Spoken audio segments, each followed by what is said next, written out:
Assalamualaikum teman-teman, bagaimana kabarnya hari ini? Semoga selalu sehat dan ceria. Nah, hari ini aku akan menceritakan tentang orang yang paling mulia di dunia. Ada yang bisa nebak kan nih? Siapa ya kira-kira? Ya, benar banget, Rasulullah SAW. Di episode kali ini, aku akan menceritakan kisah perjalanan Rasulullah hijrah ke Thaif. Nah, teman-teman kepo nggak nih? Kalau kepo, simak video ini sampai habis. Namun teman-teman, sebelum kita bercerita tentang Thaif, kita perlu mengetahui apa sih yang terjadi sebelumnya. Nah, teman-teman masih ingat gak nih di episode sebelumnya? Oke, jadi Rasulullah tinggal di Mekah dan beliau mendakwahkan Islam di masyarakat Mekah, yaitu orang-orang Quraisy. Namun sayang sekali dakwah Rasulullah tidak diterima dengan baik. Bahkan masyarakat Quraisy pun mencaci, menghina, dan tidak menerima Islam secara baik. Kemudian hingga tahun berikutnya Rasulullah ditinggal oleh dua orang tercintanya, yaitu pamannya Abu Thalib dan juga istrinya Khadijah. Kemudian masyarakat Quraisy pun semakin menjadi-jadi karena merasa tidak ada orang yang membela Rasulullah. Maka kemudian Rasulullah pun sedih. Namun Rasulullah juga tetap berjuang dan tidak menyerah. Rasulullah pun mencari tempat baru untuk berdakwah. Nah, Thaif ini adalah tempat yang dituju oleh Rasulullah. Singkat cerita, Rasulullah pun melakukan hijrah ke Thaif bersama sahabat setianya, yaitu Zaid bin Harisah.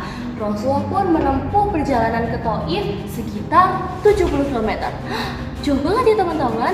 Rasulullah dan Zaid pun melakukan perjalanan ke Thaif, padahal jalannya terjal, berbatu, dan juga panas. Namun Rasulullah tetap semangat karena Rasulullah berharap bahwa Rasulullah bisa mendakwahkan Islam dengan baik di Thaif daripada seperti masyarakat Quraisy di Makkah. Nah, Rasulullah ini sangat berharap, ya Allah, semoga dakwahku bisa diterima baik dengan masyarakat Thaif. Kira-kira bagaimana ya kelanjutannya teman-teman? Tapi teman-teman, ternyata harapan Rasulullah tidak sesuai dengan kenyataan. Karena ternyata dakwah Rasulullah pun juga tidak diterima baik oleh masyarakat Thaif.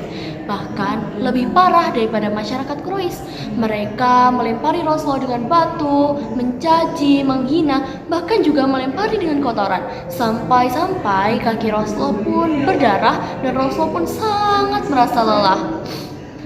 Sedih sekali ya teman-teman. Namun kerennya Rasulullah adalah beliau tidak marah, melainkan Rasulullah pun sabar. Dan Rasulullah hanya mendoakan masyarakat Thaif tersebut agar segera kembali kepada Allah. Masya Allah ya teman-teman. Setelah peristiwa itu terjadi, Rasulullah pun memutuskan untuk pulang ke Mekah. Nah, dalam perjalanan pulang, Rasulullah pun berpikir untuk istirahat terlebih dahulu bersama Zaid bin Harisah. Kemudian Rasulullah beristirahat di bawah pohon yang rindang, yaitu pohon anggur. Di sana Rasulullah duduk dan masih merasa sangat sedih dan juga kecewa. Namun Rasulullah tidak marah kepada masyarakat Thaif. Justru Rasulullah mendoakan mereka dengan hal-hal yang baik. Rasulullah pun duduk dan memanjatkan doa kepada Allah Subhanahu wa taala. Allahumma ya Allah, kepadamu aku mengadukan kelemahanku, kekurangan daya upayaku di hadapan manusia. Wahai Tuhan yang Maha Rahim, Engkaulah Tuhan orang-orang yang lemah dan Tuhan pelindungku. Kepada siapa hendak Engkau serahkan nasibku? Kepada orang jauhkan yang berwajah muram kepadaku, atau kepada musuh yang akan menguasai diriku. Asalkan Engkau tidak murka kepadaku, aku tidak peduli, sebab sungguh luas kenikmatan yang Engkau limpahkan kepadaku. Aku berlindung kepada nur wajah-Mu yang menyinari kegelapan, dan karena itu yang membawa kebaikan di dunia dan akhirat dari kemurkaan-Mu, dan yang Engkau timpakan kepadaku. Kepada Engkaulah aku adukan halku, sehingga Engkau ridho kepadaku, dan tiada daya upaya melainkan dengan kehendak-Mu. Oke teman-teman, kisah Rasulullah yang tadi sangatlah menyentuh bukan? Nah, kita bisa mengambil ibrah dari kisah tersebut. Yang pertama, walaupun Rasulullah disakiti, beliau tetap sabar. Kemudian walaupun Rasulullah diusir, beliau tetap mendoakan dengan kebaikan. Yang ketiga, beliau tidak membalas keburukan dengan keburukan. Nah, pelajaran yang bisa kita ambil adalah ada 4, yaitu yang pertama, sabar adalah kekuatan terbesar. Yang kedua, berdoa saat sedih adalah hal yang terbaik. Dan yang ketiga, jangan membalas kejahatan dengan kejahatan. Dan yang terakhir adalah ingatlah bahwa Allah selalu bersama orang yang sabar dan lembut hatinya.